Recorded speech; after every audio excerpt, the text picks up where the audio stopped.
Shady government programs, experiments gone wrong, reality-defying phenomenon.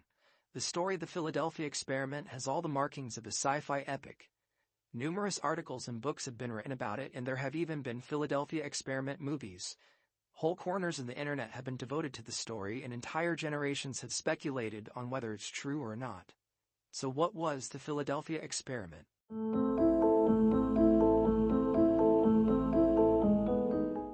The Philadelphia experiment was allegedly an experiment whose official name was Project Rainbow, performed by the U.S. Navy on the 28th of October, 1943, at the Philadelphia Naval Yard in Philadelphia, Pennsylvania.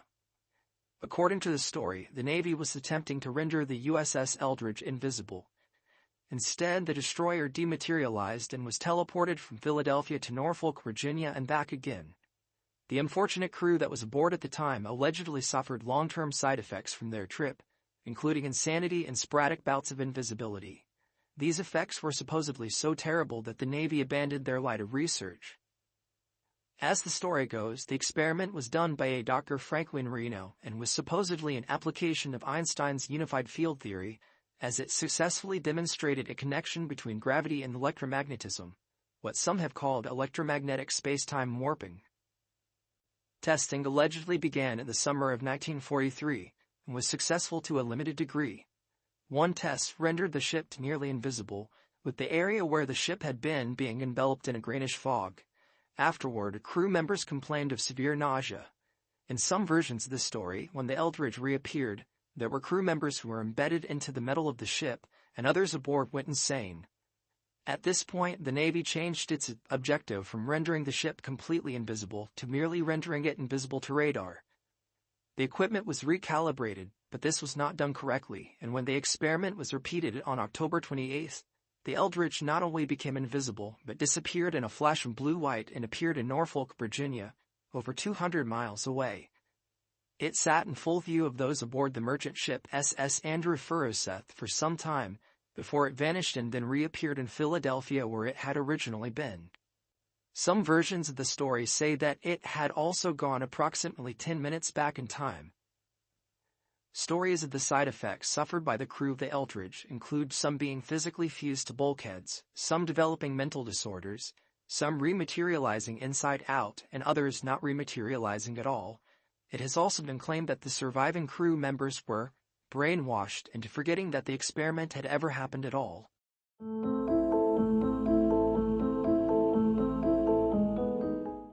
In 1955, auto parts salesman and amateur astronomer Morris K. Jessup published The Case for the UFO, in which he speculated that anti-gravity and electromagnetism would be more effective means of propulsion for space vehicles than rocket fuel.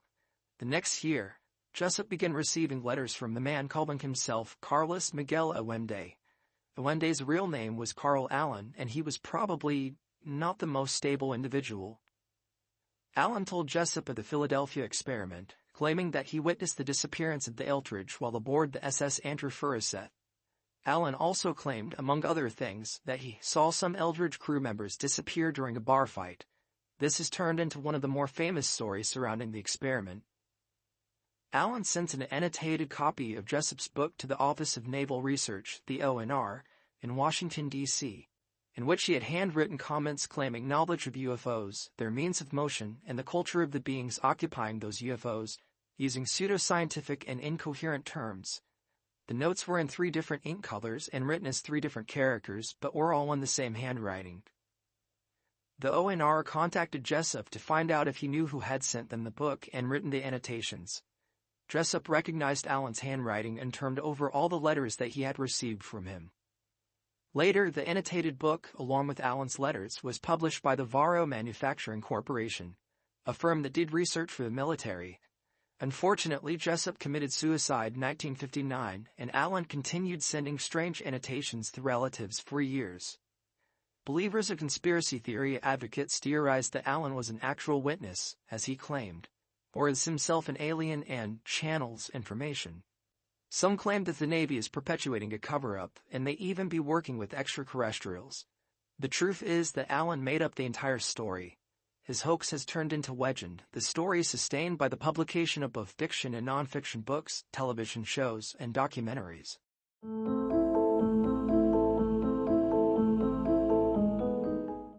Edward Dudgeon, a crewman on the USS Angstrom, spoke to UFO investigator Jacques Vallée and claimed that while the Navy was in fact experimenting with invisibility in 1943, they were not trying to make the ships disappear.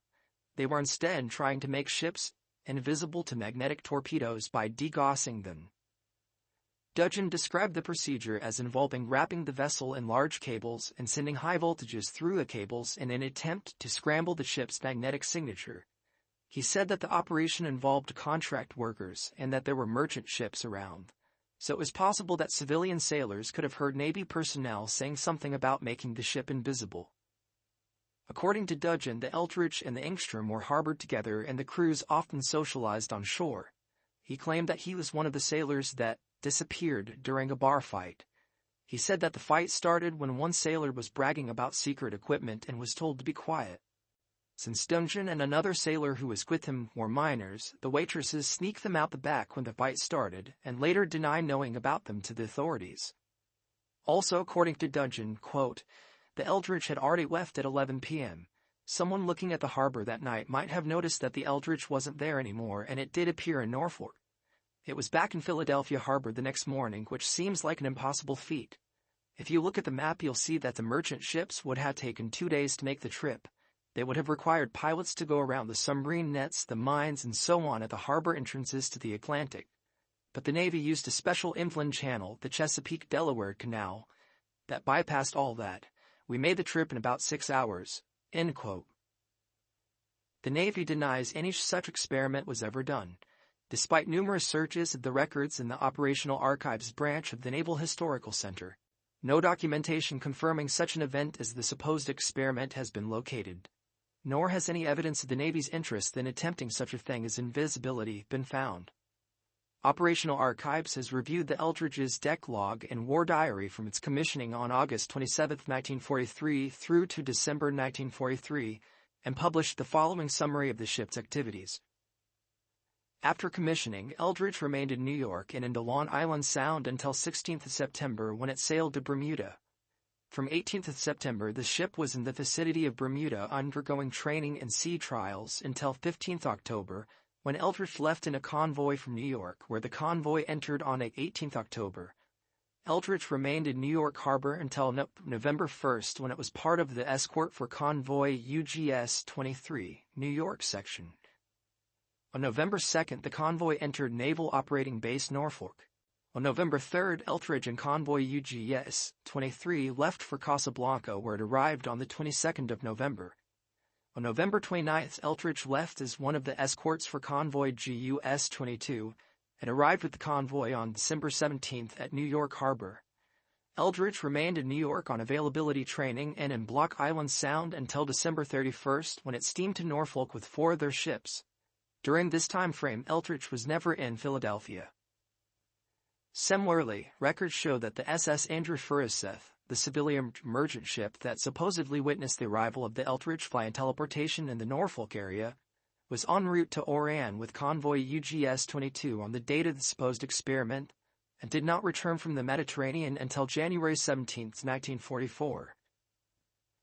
The ONR has stated that the claims of making a ship invisible do not conform to known physical laws. Einstein's unified field theory was never completed, and while he was a part-time consultant for the Navy's Bureau of Ordnance, doing theoretical research on explosives and explosions, there is no indication that he was involved in research relevant to invisibility or teleportation. As for the codename of Project Rainbow, no records have been found of a Project Rainbow relating to teleportation or invisibility of any kind. During the 1940s, the codename Rainbow was used to refer to the Rome-Berlin-Tokyo axis, and Rainbow plans were the war plans to defeat Italy, Germany, and Japan. According to the Department of the Navy, degaussing is, quote, a process in which a system of electrical cables are installed around the circumference of a ship's hull, running from bow to stern on both sides. A measured electrical current is passed through these cables to cancel out the ship's magnetic field. Degaussing equipment was installed in the hull of Navy ships and could be turned on whenever the ship was in waters that might contain magnetic mines, usually shallow waters in combat areas, end quote. While this makes the ship invisible in a way to the sensors of magnetic mines, it does not make the ship invisible to the naked eye, radar, or hydrophones, and certainly has nothing to do with teleportation. There is no evidence that the story of the Philadelphia experiment is anything but a hoax, perpetuated, intentionally or not, by a disturbed individual that took on a life of its own and gained urban legend status.